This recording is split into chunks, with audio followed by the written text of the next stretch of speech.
COVID alert system came out, that was actually the most tricky and complicated and complex time for us, trying to provide some kind of guidance around what sport should be doing and at different levels. So when we actually shifted to the alert level system and then through to alert level 4, it actually made life a little bit easier in terms of being very clear around what was required from our community. So our thinking was basically just to take the information that came through from Ministry of Health, that came through from Sport New Zealand and MB, and try to put it in a way that our regional associations, our clubs and facilities could interpret and what that meant. So very early on, we had this piece of work which essentially just went through the different levels. And we wanted to provide RSOs with a indicator of what we're doing as an organisation, so they could see that in real time in terms of our programs, events and competitions, our performance programs, those pieces, and what we would be suggesting to them in this scenario if they were to give us a call and have a chat in that piece. So level 4 and level 3 are full badminton as an indoor sport. Pretty self-explanatory in terms of what we can and what we can't do. It's certainly been good to have further clarity from Sport New Zealand on that piece as well. And then when we went into level 2 and to level 1, obviously it takes a little bit more interpretation of that piece. And I think Nick actually brought up a really good point when we were having the discussion earlier in the week, that we base this information around going up the levels, and it's going to require some additional thinking and changes as we go down through the levels. And I think if you look at what has happened in terms of the messaging from the government prior to a shift in level, they're going to come out with some further information around what it actually looks like. I think Sport New Zealand again are much more active in trying to generate that for the sector as well. So for this document and a number of our documents, we will change them. They are, I always used to talk about living documents, but never really resonated. But through this issue, every document that we do is now dated, and then we make sure that we are looking through and reflecting on, are they still relevant? Do they need to be updated? Think back to many sport organisations, and you would have been writing information and it would be changing within the first few days of you putting stuff out. But we've found this framework really beneficial for our own thinking, for making decisions moving forward, and it's certainly been pretty helpful. It's not rocket science. A lot of other codes have got something really similar. Some of them do a much better job than us. So it's great, I think, to look out and see where other sports have gone with trying to understand this sort of piece. What sort of branched off from this document was a timelines document. So again, being inside the situation and trying to make decisions with limited information and information that's changing quite rapidly, and a lot of unknown outcomes, what we wanted to do was try and provide the best clarity for our regional sport organisations to be able to make decisions. Again, when we went to level 4, that simplified some pieces, but what we wanted to do through this document was really just provide a bit of a timeline look forward, and with an understanding of what has happened and what decisions have been made. We've done this for each of our program areas, and basically it's just allowing associations, our regional network, to know what we have suspended or cancelled, what will be the impacts for those specifically, and most importantly for us, when we will review that decision or make additional decisions from that point. So you can see there on the screen, you can see where we started level 4 lockdown, and you can see there the most important date is probably the 10th of May, when we'll review those events that are currently suspended and postponed and make some decisions around moving forward. And there we have some assumptions as well, whether they're right or wrong. And again, we always date these pieces to make sure that they come through. This is an old one that's been updated since this. We've carried that through, and again, you can have a look and see this for our development and community programs, which are a little bit different again. But like your sport, you'll be looking across your events and your competitions, but also your workshops and community and coaching development or officials development. And then for us around our performance program, what does that kind of mean? So again, just trying to put everything in one space so that we can start to think about it. Now that we're going through the levels, and there is a little bit of change and more fluid change, we've started to try and get into the guessing business or the assumptions, because what we really want to do is best prepare the badminton community to be able to start again as quickly and as easily as possible, mitigating as much risk.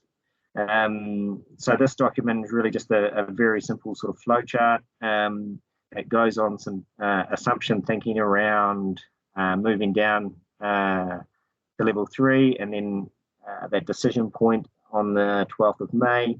Does that mean we will stay at alert level 3? What would that mean for us?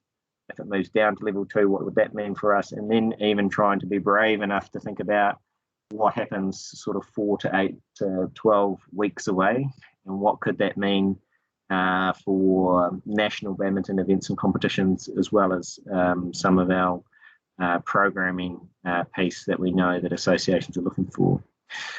So that's been quite a good piece of work, and again, just trying to support RSOs and their thinking around what could be possible and when it could be possible.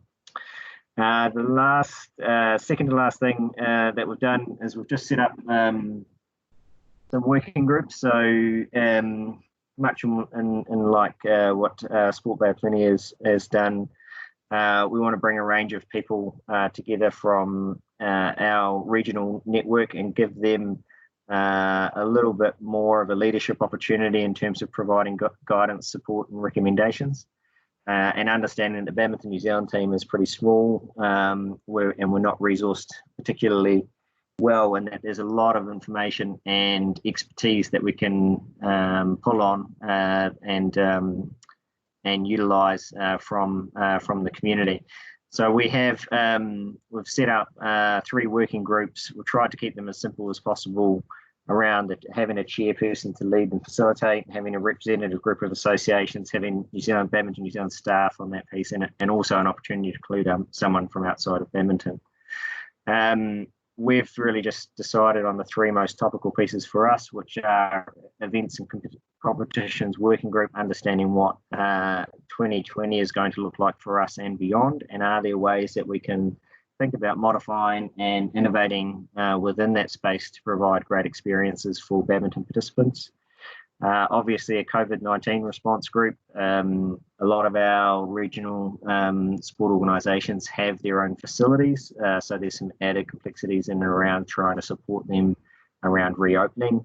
But obviously, all of our regional network is involved in providing opportunities for participants, and there has to be some really strong risk and health and safety pieces now in this new environment. How are we helping and making sure that we've got resources that are easily accessible for them? And then a future of badminton piece. So trying to take a macro view, taking a step back and having a look at the wider landscape, and using this as an opportunity to be critical and think critically around how we could potentially reimagine badminton to be at the best that it could be.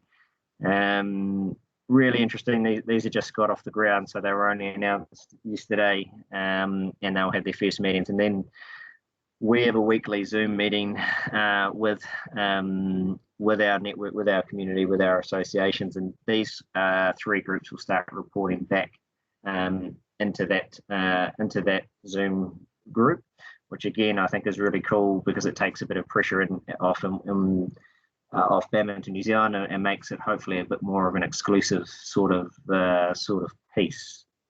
So very quickly not trying to talk your ears off, and provide a bit of an update, I guess, around the foundation pieces that we needed to put together to provide us some guidance, to provide us some thinking in and around how we support associations, how we make sure that we look after them in terms of some pastoral support as well has been really important. And again, for us, it's all been about the sport as a network, sharing ideas, coming together and having those chats. And it's been really neat. It's been, for us, it's not only our regional network, but it's been through the RSTs as well. They've provided fantastic support, but also NSOs coming together as well to share and to try and figure our way through this piece. So yeah, I think that in a nutshell, Nick, is probably where we've got to. It's going to be a big piece of work for us once we get more information around level 2, because that's pretty exciting. We believe we'll be back and running in that space. Happy to take any questions or any further there from you. Cool. Thanks, Joe. Just great to see the way that's kind of been managed. And I probably speak a bit from experience in terms of 25 associations or 25 RSOs is a big number for any NSO to deal with, and the complexities of those associations as well in terms of levels of capability and facilities and assets and that kind of thing makes it a really complex task to actually come up with something kind of comprehensive enough that covers off everybody. And I'll probably just really hone in on those working groups, just the level of kind of leadership and ownership that's almost been passed out to those associations to almost make them part of the relief or part of the cure for this is a really kind of innovative way of getting some help on the ground to get everybody's thinking moving, but also to make sure that the kind of group work together and move forward together. You can imagine that Auckland and North Harbour as two associations probably don't always see eye to eye, especially on the court, but it's great to see them working together closely in that environment on behalf of badminton. So look, I know Joe might not be able to stick around all day. Are there any questions coming through, Andrea? No, not yet. Just a couple of people, Joe, saying thanks and that they're great pieces of work and that they appreciate it. Marcus, I think, must have already been in touch by the sound of it, and Kerry Hill, I think, from Athletics, saying they may be in touch. Yeah, so just people saying thanks. Cool. Should have trademarked it, Joe, by the look of things. Yeah, could have made some money off of it. Yeah, it would have been a great alternative revenue stream for us right about now. But yeah. More than happy to share any of the stuff that we're doing. It's all on our website, and more than happy for anyone to flick us an email or have a chat if help. Awesome, thank you, Joe. That's great.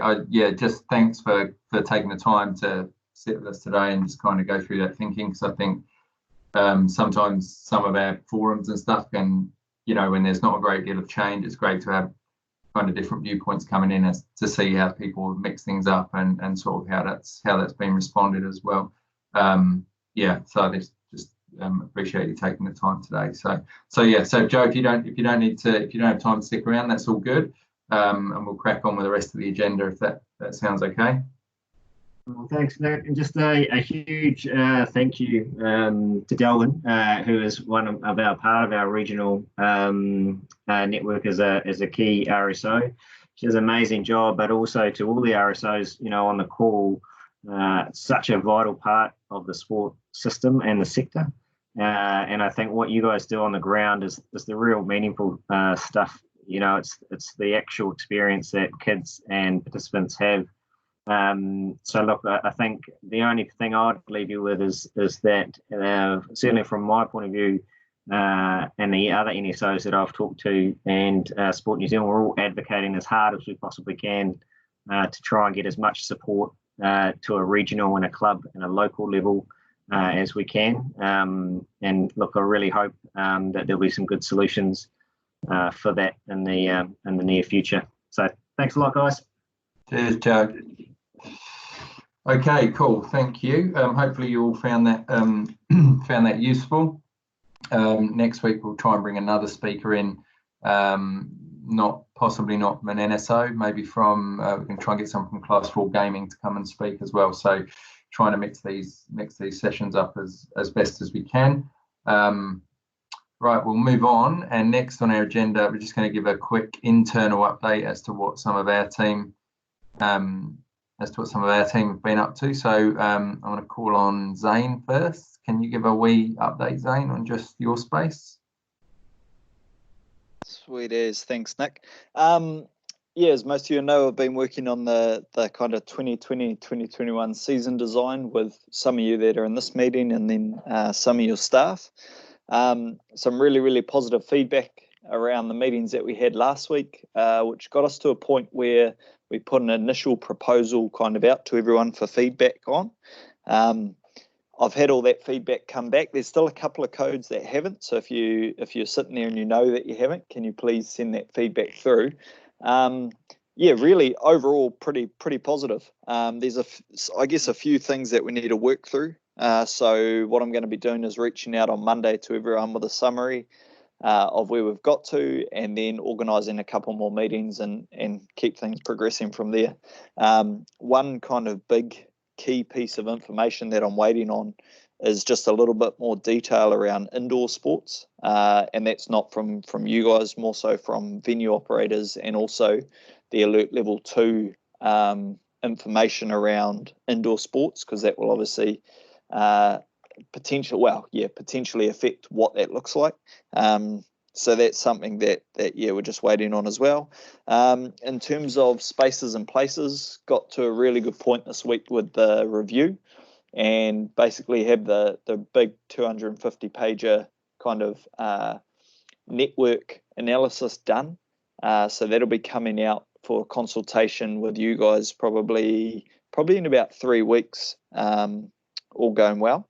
Now, traditionally, we would normally set some priority projects for the next 3 years, like we currently have in our existing strategy.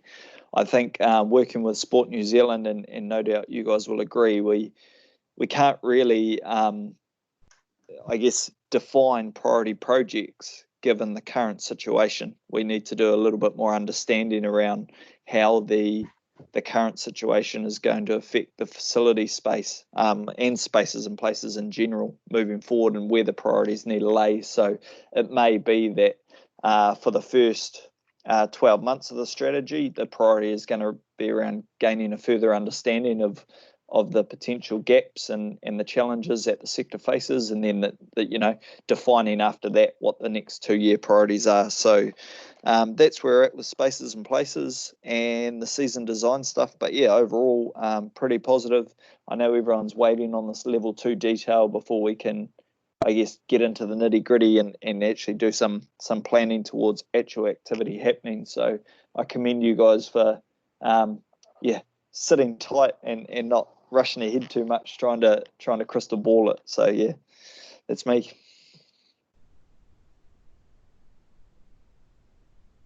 Cool, thanks, Zane. Good update. Dave Clark, are you good to update your end? Yeah, thanks, Nick. Yep, all good. Afternoon, everyone. Enjoy the sun while it lasts. I don't think it's going to last for the weekend, so get out there after this as soon as you can. Couple of things from me. Just the Coach Force team, my team and myself are in contact with them still on a regular basis through our calls, and then also our weekly meetings. So next one taking place on Monday. We ran an audience with Laura Langman last night. We had over 100 register for that. Went really well. The feedback that we received from coaches and players out there as well. We have module 3 of DCA program is going ahead online on Thursday of next week. We have an audience with the Blackstick Hockey Girls on May the 12th, which is a Tuesday.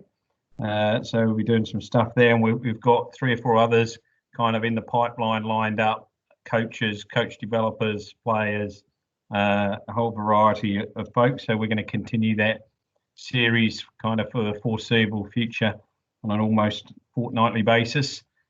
And we've got 50 coaches that have been signing on to the Wayne Goldsmith seminars that we set them up with a week or two ago. They're ongoing for the next 8 weeks. And we're also in the reporting season for us. So that goes to the Bay Trust, Sport New Zealand and Lion Foundation. There's quite a bit of change, obviously, associated with that at the moment, and quite a bit of work going into explaining in big detail, as it were, current situation and how we're approaching that. So a few changes to that, but that's a piece of work that we hope to have finished in the next couple of weeks before that goes out, to make sure that all of our funders have a very transparent view of everything that we're doing in our space to support the coaches. Nick. Cool. Thanks, Dave.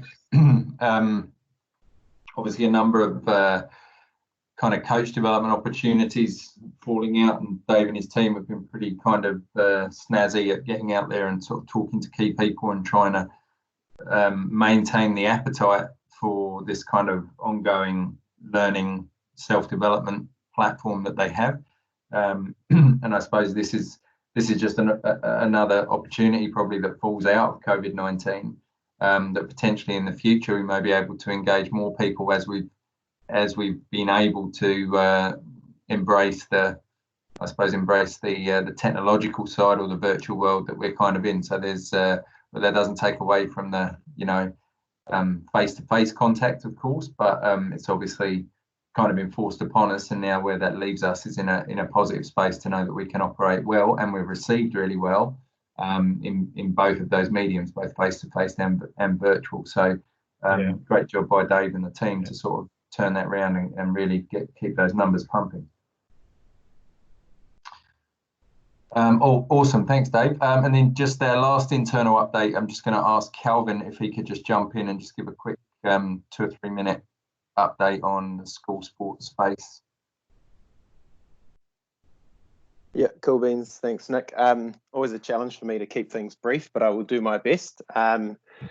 Another challenge I'm going to give myself is to give you guys some different information and not repeat what I said last week, but make no guarantees. It's pretty tough at the moment. Firstly, one thing I forgot to say last week, just in regards to the Winter Tournament Week discussion, the best thing I would give you guys in terms of advice around wanting to know what potentially might happen with Winter Tournament Week is to speak to your NSOs. I know a week ago I mentioned that School Sport New Zealand will look to make a call and communicate with schools around that sort of mid-June at the latest. I think more around the sort of the 10th or 11th of June, much like the AIMS announcement. However, there are some NSOs that are making decisions already. For example, I think New Zealand Secondary School Football have already made calls on when their Winter Tournament Week might move to, or how that might be delivered. I don't know exactly what they've decided, but throughout some conversations during the week, it's become clear that NSOs are already working on this and they're making decisions. So if you want clarity as to how it relates to your sport, just speak to your NSO. Otherwise, wait till mid-June to find out from School Sport New Zealand. Secondly, obviously we're still waiting on the alert level 2 information and guidelines. The difference from last week's update around that is the plan, well, my team's plan is once we receive those around what activities can take place under alert level 2, we're going to look to send out a special newsletter to schools with, I guess, a bit of an update on that. We're going to summarise that and clearly spell that out to schools and what it means for them. We want to also couple in that newsletter a large piece around some resources that schools can tap into I guess, during this period of limited physical activity in sport. So I think it was a week ago, it could have been 2 weeks ago, that Delwyn asked, should we be approaching schools and providing them with resources to be able to potentially run your sports within their school or within PE lessons. And I guess my request would be, if you have anything like that exists, like, for example, Moana from Bay Rugby has developed a 4-week PE unit related to rugby, but also incorporates the I don't want to use the word restrictions, but the the guidelines that must be met in order to be physically active during Alert Level 2 in a PE setting. And so we're going to include a link to those resources. So if any of you guys have a similar type resource, or something that you would be happy for us to share directly with school sport coordinators, and then they can share with their teachers, or effectively it'll go out to our entire school database that receive our weekly school newsletters. Please just forward them to me, I guess. Probably the best way to go about it. You'll have my email address. If you don't, it'll be on our website. Yeah, that'd be cool. And we'll aim to get that newsletter out probably mid next week. So don't delay too much in sending that to me. But also, it's not really worth it's not worth going and filming a bunch of stuff over the weekend just to be included, so to speak. This is very much so if you have something that exists, let me know. And you want me to share it, then let me know. Moving on, I'm happy to confirm that I said a week ago that we didn't expect a lot of students to go back to school, but I was speaking to the Director of Sport at Bethlehem College today, and she confirmed that they have 11 students at school this week. I think it was like four were year 7 to 10, and what does that leave? 7 were primary school age, year 0 to 6. And that's a pretty big school, and so it just shows how little the uptake of returning to school has been.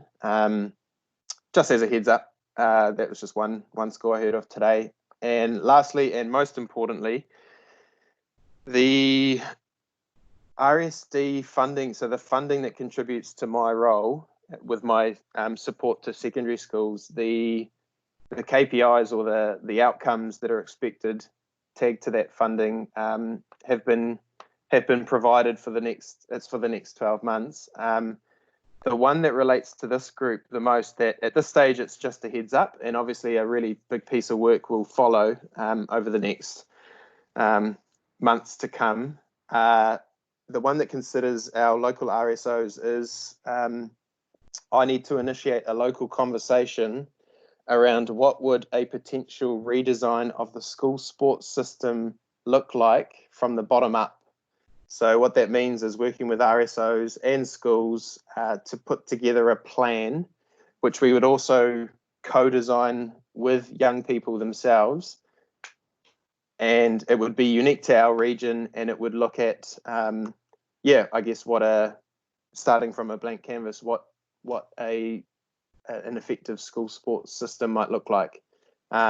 Ultimately, once we discuss and plan, we would all work together, I guess, to implement that plan. And so, other than stating that as an outcome that is expected and tagged to my RSD funding, I can't really provide much more than that. But it's just good at this point, I think, to notify you that at some stage we'll be looking to potentially propose a redesign for the school sports system, and RSOs will be a huge contributor to input to that. So, yeah, sorry, definitely didn't keep it brief, but hopefully I kept it slightly different. Thanks, Calvin. Good update. Yeah, awesome. Good to get an idea of what's going on across various spaces. And I suppose we'll just continue to kind of work through. I'll talk a little bit more about level 2 in a moment. But yeah, good to get a kind of idea around, probably the key thing is around expectation and interpretation, and Peter Muskimman was quite clear on that yesterday. So yeah, as much as we can see the light at the end of the tunnel, we've just got to sort of try and stay in line. So we'll shift on with the next Hang on a minute, Nick. Can I there's just a couple of questions just for this Calvin or the school sports thing. Kerry wants to know what's the best way to send videos he's made through to you. He's asking whether we transfer or is there some other way that you guys would like it? I think I mean, I'm more than happy for Kerry to send via WeTransfer. I'm familiar with that and can use that. But if it's something that was on the Sky Sport YouTube thing, probably just a link to YouTube would be just as useful, because we'd just include it as a link on the newsletter. I guess maybe along with the link, just provide a brief description of what it is, so we can put that in the newsletter too. Yeah, Melissa just confirmed that too. Just a website or a YouTube hyperlink to the video. And yeah. Yeah, while you're there, can you see Karen's question about what you mean by schools? Yes, I can clarify. So I mean primary schools up to secondary. So think students that are new entrant all the way up to year 13. And appreciate that some resources might apply to some, but not to others. For example, the Sky Sport home advantage videos are definitely targeted towards teenagers as opposed to primary school kids. But we'll just dump a heap of resources that the ones that are relevant to certain school staff, they will access those and forward them to the relevant people. So more resources is better than none.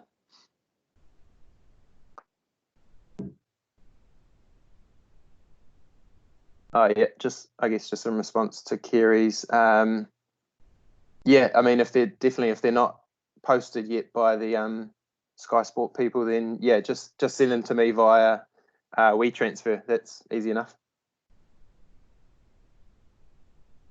Cool. Thanks, Calvin. Cheers. Cool. Thank you. Yeah, so we'll push on to the next part of our agenda. But yeah, I just want to address that probably across the region at the moment, there's and when we talk about schools and we talk about clubs and RSOs and things like that, we are kind of all sitting in this space that's undefined at this point in time. So we just kind of trying to manage, I suppose, our messaging and everything that we're doing at the moment, just to make sure that what we send out and the stuff we send to you guys is actually kind of relevant and aligned to what that those national kind of guidelines are. So we'll publish stuff online that's obviously relevant and kind of been okayed and given the green light. But yeah, it'd be good to start sharing some information. Right, we'll move to next item on our agenda, which is our aggregate survey findings, which I'm not really going to go through them. I am just going to share a document here if I can.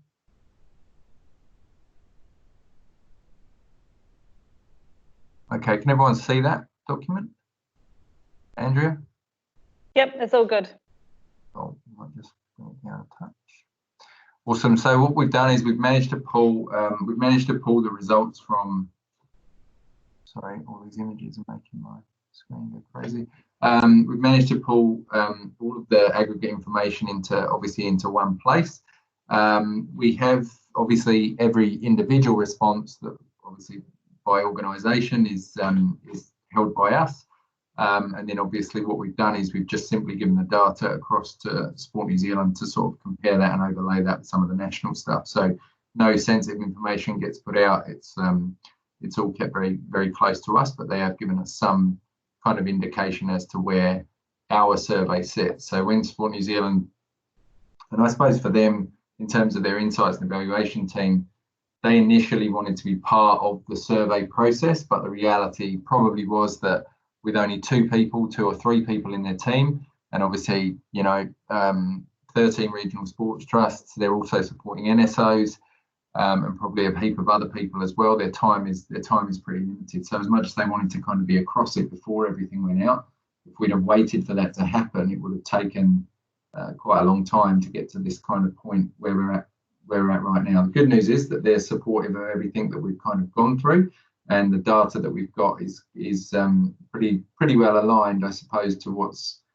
kind of coming back nationally. Now, if you go to Sport Taranaki and look at what they've had submitted, the types of questions that get asked are very, very similar. There's a few nuances in there, but generally they're all kind of all tend to be same as what we've kind of put. So what will happen with this document is we will share this. I believe it's actually already up on our website.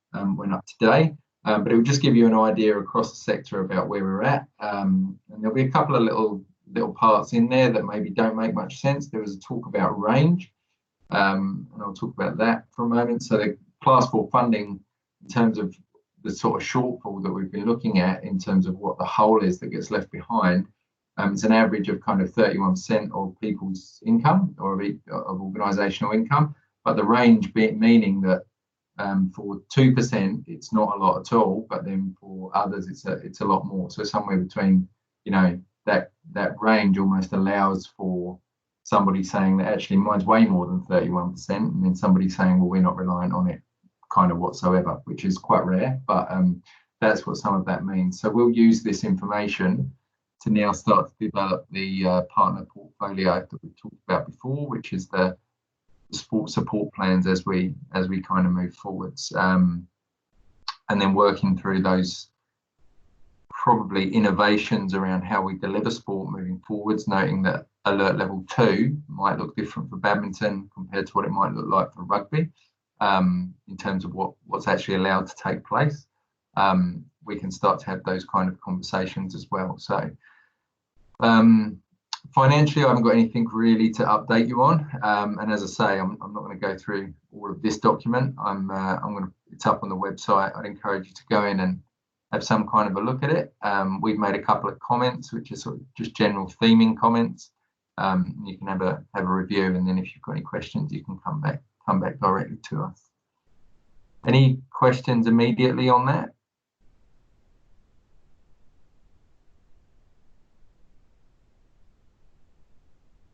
No, nothing, Andrea?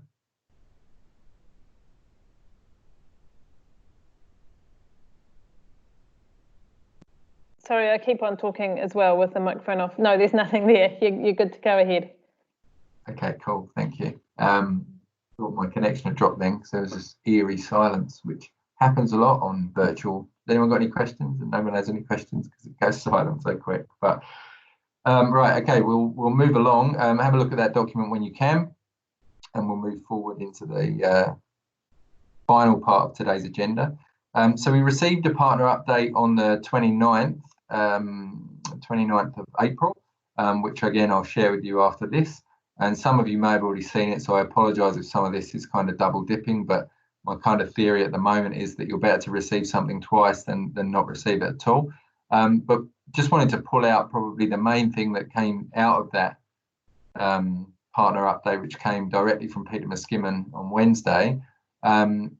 Sport New Zealand have already begun that work around what the guidelines look like for alert level 2 and alert level 1.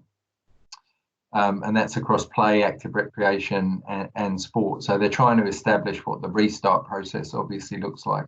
To sort of front foot that, they do have guiding principles on their website already, and that can kind of be used in terms of modelling how your operations might run, while you kind of factor in the need for the physical distancing and size of gatherings, sanitation, hygiene, and non-essential travel as well. So there are some guidelines being put up there already. I suppose an optimist would say that seeing as there's some sort of guidelines up there already, that kind of suggests to me that alert level 2 is possibly imminent, which obviously would be welcome.